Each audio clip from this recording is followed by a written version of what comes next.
À l'occasion du Festival du film francophone d'Angoulême, Télé Loisirs est allé à la rencontre de Dominique Besnéard, co-créateur et le délégué général. Il est revenu sur les accusations de viol dont Gérard Depardieu fait l'objet et a livré sa version des faits. Le mois d'avril 2023 a été particulièrement fracassant pour l'acteur Gérard Depardieu. Celui qui évolue dans le milieu du cinéma depuis les années 1970 a fait l'objet d'étonnantes révélations dans les colonnes de Mediapart. Le journal dévoilait que l'acteur français est accusé d'agression sexuelle par pas moins de 13 femmes. Ces prises de parole en ont conduit d'autres femmes à briser le silence. Plusieurs actrices ont ainsi partagé les actes horribles que leur aurait fait subir Gérard Depardieu. Dans le lot, Sarah Brooks a raconté son calvaire durant le tournage de la série Marseille. Il avait sa main dans mon dos, il l'a descendue dans le bas de mon dos, il l'a rentrée dans mon short et dans ma culotte, a confié l'actrice.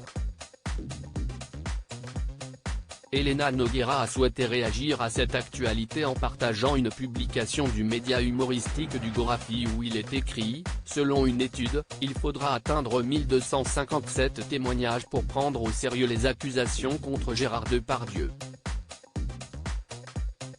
Gérard Depardieu, sauvé par Dominique Besnéard pour la 16e édition de Festival du film francophone d'Angoulême, Dominique Besnéard est sous les feux des projecteurs, et pour cause. Co-créateur et délégué général de l'événement, son ouvrage Dictionnaire de ma vie sortait le 23 août dernier. Dans cet ouvrage en 26 chapitres, il évoque le mouvement #métaux dans le milieu artistique. Télé Loisirs en a profité pour le faire réagir sur les accusations portées à l'encontre de Gérard Depardieu. Connu pour son franc-parler, Dominique Besnéard n'a pas gardé sa langue dans sa poche. Autant je sais que Depardieu peut être lourd, rabelaisien, graveleux, voire un adepte de la main aux fesses, a-t-il commencé par expliquer. Il ne s'est pas arrêté là et a précisé « Autant je ne crois pas un instant que ce soit un violeur. Pour moi, Depardieu n'a pas violé. » Des propos qui pourraient faire réagir les femmes qui se disent victimes.